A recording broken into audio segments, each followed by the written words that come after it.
یہ آیت ہے نا، یہ جو آیت ہے، 7 سمندروں کی چابیاں اسی آیت کے اندر ہے. 7 زمینوں، 7 آسمانوں اور جتنی بھی مخلوقات ایسی ہے جو ڈس سکتی ہے، جو چیر پھاڑ سکتی ہے، یا ایسی آفتیں اور بلائیں جو آنے والی ہیں، ان سب کو سنبھالنے کے لیے یہ آیت آخری طاقتور ترین آیت ہے. اور یہ عمل حیرت انگیز ترین عمل ہے. میں چند سانسیں پڑھواؤں گا، میں آج چند سانسیں پڑھواؤں گا، اور آپ کو علم ہے کہ یہ کتنی سانسوں کا عمل ہے؟ 40 سانسوں کا عمل ہے. اس کو دیکھتے ہوئے 40 سانسیں، اور ہر سانس میں اپنے مقصد، اپنی مشکل، اپنی پریشانی، جادو، جنات، بندش، بیماریاں، ناکامیاں، تکلیفیں، مشکلات، مسائل، الجھنوں کا ہر سانس میں تصور کرنا ہے. اگر چاہتے ہیں کہ ہمیشہ تونگری رہے، مالداری رہے، عزت رہے، بھرم رہے، اور نسلیں پتہ نہیں کتنی آئیں گی کوئی خبر نہیں، اور ان کا رزق کشادہ رہے، کیسے ہوگا؟ کس طرح ہوگا؟ تو اس کا واحد حل اور اس کا واحد راستہ صرف یہی ہے. اپنے مالوں کو سوچیں، یہ میرا مال اللہ نے دیا ہے. میرے والد غریب تھے، میرا دادا غریب تھا، یا میرا والد مالدار تھا، یا میرا دادا مالدار تھا. آج اگر ان کی جائیداد اور چیزیں مجھ تک پہنچی ہیں تو ان کے پاس راز کیا تھا؟ یہ ضروری ہے. میرا ایک اور پیغام بھی سن لیجیے گا. یہ ضروری ہے کہ اپنی نسلوں کو فقیر اور غریب اور منگتا چھوڑ کے نہیں جانا. جتنی استطاعت ہو ان کے لیے اتنا جائیداد، پراپرٹی، مال، کوئی رزق کو چھوٹا سا چھوڑ کے جانا ضروری ہے. اپنی نسلوں کو خالی چھوڑ کے نہ جانا. اگر وسائل ہیں، حلال کے راستے ہیں، اگر نہیں ہیں تو کوشش کرتے رہیں. اللہ کا مال اللہ کے ذمہ ہے، اللہ کا نظام اللہ کے ذمہ ہے. یہ آپ اگر اپنے پاس کچھ مال رکھتے ہیں، کچھ جائیداد رکھتے ہیں، سونے جواہرات رکھتے ہیں، یا کچھ چیزیں رکھتے ہیں، اگر آپ رزق حلال میں سنبھال کے رکھا ہوا ہے اور سال کے بعد ان کی زکوٰۃ دیتے ہیں اور رکھتے ہیں، تو یہ حرام نہیں ہے، اسباب کے موافق ہے اور توکل کے خلاف نہیں ہے. ایسا کرنے سے آپ گناہگار نہیں ہوں گے. ڈھاکہ میں ایک بازار ہے، اس کا نام خانم بازار ہے. خانم رئیس اعظم تھا، رئیس اعظم، پر اس نے زکوٰۃ، عشر، ہدیات، صدقات کے لیے اپنا مال محفوظ نہ کر سکا. بہت رئیس تھا. اس کے بارے میں تھا کہ 40 دن تک اگر گھوڑی دن رات دوڑتی رہے، گھوڑا دوڑتا رہے تیز رفتار، اس کی جاگیر ختم نہیں ہوگی. 40 دن 40 راتیں، 40 دن 40 راتیں ختم نہیں ہوگی.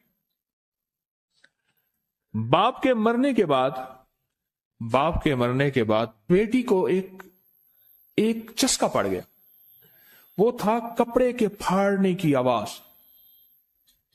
کپڑا نا پھٹتا ہے تو اس کی ایک آواز ہوتی ہے، بس اس کو آواز اچھی لگتی تھی. تھانوں کے تھان آتے تھے، وہ سارا دن قیمتی بوسکی کے، کرنڈی کے اور قیمتی کپڑے پھاڑتی تھی، اس کو ٹکڑے کرتی تھی. وہ اس کا مشغلہ تھا. اور بیٹے کو مشغلہ یہ پڑ گیا، اس وقت نئی دیا سلائی آئی تھی، یہ ماچس کی ڈبیاں، تیلیاں، وہ ماچس کی ڈبیاں اور تیلیاں جلاتا تھا. اس کا بارود کی بو اسے اچھی لگتی تھی. بارود ہوتے نا، وہ بارود لگا ہوا تھا تو 2 بارود آپس میں ٹکراتے ہیں، شعلہ نکلتا ہے، اس سے بو بھی نکلتی ہے، اس کو بو اچھی لگتی تھی. ایک وقت آیا کہ وہ خالی ہو گیا. اور خانم فارسی کا لفظ اصل میں، وہ ایک اس گلی بازار کے چوراہے میں کھڑی ہوتی تھی ایک جگہ اور بھیک مانگتی تھی، اور اس کے نام پہ خود بازار کا نام خانم بازار پڑ گیا. میں جھنگ میں گیا، پرانی بات ہے، ہمارے ایک مخلص ہیں، ان کے ہاں ایک چوک میں کھڑا تھا، تو وہ چوک سے ان کی گاڑی لینے آئی کہ آگے راستہ سمجھ نہیں آ رہا تھا. تو مجھے کہنے لگے آپ میری گاڑی میں بیٹھ جائیں. میں ان کی گاڑی میں بیٹھ گیا. مجھ سے کہنے لگے یہ جو چوک ہے نا، فلاں فلاں، میں نام نہیں لیتا، فلاں فلاں، اس کی اتنی جاگیر تھی کہ 3 دن 3 راتیں گھوڑی دوڑتی رہتی تھی، ختم نہیں ہوتی تھی. اور پھر ان کی نسلوں میں کوئی ایسا آیا اور خود اس کو کوئی ایسی چیز پڑ گئی کہ ایک وقت تھا اسی چوک پہ کھڑے ہو کے بھیک مانگتا تھا. اور ایک دفعہ سخت سردی تھی، بھیک مانگ رہا تھا، سردی میں ٹھٹر گیا اور ٹھٹر کے تو میں چھپ گئے جیسے آج کل سردی ہے. رات کو وہیں مر کے پڑا تھا. صبح اٹھایا، کچھ لوگوں نے چندہ کر کے کفن دے کے دفن کر دیا. میرے حضور کا فرمان ہے اپنے مالوں کو زکوٰۃ کے ذریعے محفوظ کرو، محفوظ کر لو. اگر محفوظ نہ کیا، نسلوں میں فقر اور فاقے، غربت، تنگ دستیاں، فقیری اور منگتا ہونا نسلوں کو دیکھے جائیں گے. پھر نسلیں کہیں گی پیدرم سلطان بت، ہمارا باپ، ہمارا دادا بادشاہ تھا، جاگیردار تھا، مالدار تھا. ہمارے بڑے بتاتے ہیں زندگی بھر کے لیے فقر اور فاقہ، غربت اور تنگ دستی سے بچے رہیں.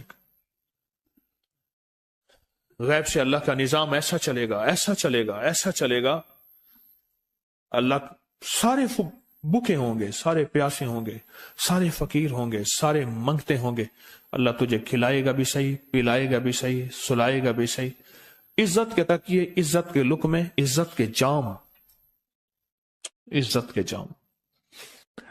مالک بن دینار رحمت اللہ علیہ کے پاس ایک بندہ ہدیہ لے کے آیا. اللہ کے ولی تھے. حضرت ہدیہ قبول فرمائے. آپ قبول فرما لیتے تھے، کسی کا نہیں کرتے تھے. میں نہیں لیتا، تیرا رزق حلال نہیں ہے. دیکھ کے فرما دی، تیرا رزق حلال نہیں. دیکھ کے فرمایا تیرا رزق حلال نہیں. انہیں حضور حلال ہے، فرمایا نہیں ہے. تو اچھا فرمایا ایسا کر، یہ رزق لے جا جو مجھے ہدیہ دیتا ہے. تجھے سب سے زیادہ جو مستحق ضرورت مند ملے اس کو دے. دینے کے بعد پھر اس کا پیچھا کر. وہ ان پیسوں سے کرتا کیا ہے؟ اب مرشد کا حکم تھا، فرمان تھا، کیا. دیکھا تو ایک لولا، لنگڑا، اپاہج، معذور، اندھا، کانا، کپڑے خستہ حال، بالکل بے بس، اور بھیک مانگ رہا ہے. اس کا دل نرم ہوا اور کہا کہ اس سے بڑا ضرورت مند پھر کوئی نہیں ہے.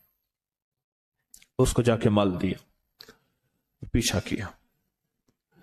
چلتے چلتے چلتے اس نے جا کے آگے گیا تو نہ وہ لولا تھا، نہ وہ لنگڑا تھا، نہ وہ کندھا تھا، کانا تھا، نہ وہ اندھا تھا، کچھ بھی نہیں تھا. بالکل ٹھیک ٹھاک ہو گیا اور یہ حیرت سے دیکھ رہا ہے. کرتے کرتے جا کے اس نے ان پیسوں سے حرام کام کیا. خاموشی سے آ گئے. آپ کا فرمان ٹھیک ہے، میں اب یہ میرے پیسے لے. یہ جا کے کسی ایسے بندے کو دے جو تجھے سب سے زیادہ مالدار نظر آتا ہو، خوشحال نظر آتا ہو، بہترین نظر آتا ہو. اب پیسے لے لیے. اب دیکھا تو ایک صاحب ہے، بڑے قیمتی گھوڑے پہ، لاجواب پوشاک ہے اور بہت اچھی حالت ہے ان کی، بہت اچھی حالت. سوچا کہ حضرت نے فرمایا تھا کہ سب سے زیادہ خوشحال کو دینا. اس کو جا کے پیسے دیے، اس نے لے لیے. اب اس کا پیچھا کیا. وہ ایسی دکان پہ گیا جہاں سے راشن لیا جاتا ہے. اس نے تھوڑا تھوڑا راشن لیا. حیران ہو گئے، اتنا مالدار آدمی ہے، ایسے راشن لے رہا ہے جیسے کوئی بندہ روز کی آئے روز کی کھائے، اتنا ضرورت مند. اس کا پیچھا کیا. ایک پرانی حویلی تھی، ایک پرانا محل نما ایک گھر تھا، ٹوٹا پھوٹا. اس کا جا کے دروازہ کھٹکھٹایا. ابھی اندر جانے ہی لگا تھا تو اس نے لگام پکڑ لی. اس نے دیکھا تو ہے تو وہی جس نے آج میری مدد کی ہے. کہا تجھے اللہ کا واسطہ ہے، اب مجھے اپنے حالات بتا دے. تو کہنے لگا تو نے جس کا واسطہ دیا ہے اور پھر تو نے میری آج مدد کی ہے، میں نے آج تک اپنے حالات کسی کو نہیں بتایا. میں رئیس اعظم تھا. تلک الایام نداولها بین الناس. اللہ کی طرف سے آزمائش آ گئی اور فقر، فاقہ، غربت، تنگ دستی ختم، ہر چیز ختم ہو گئی.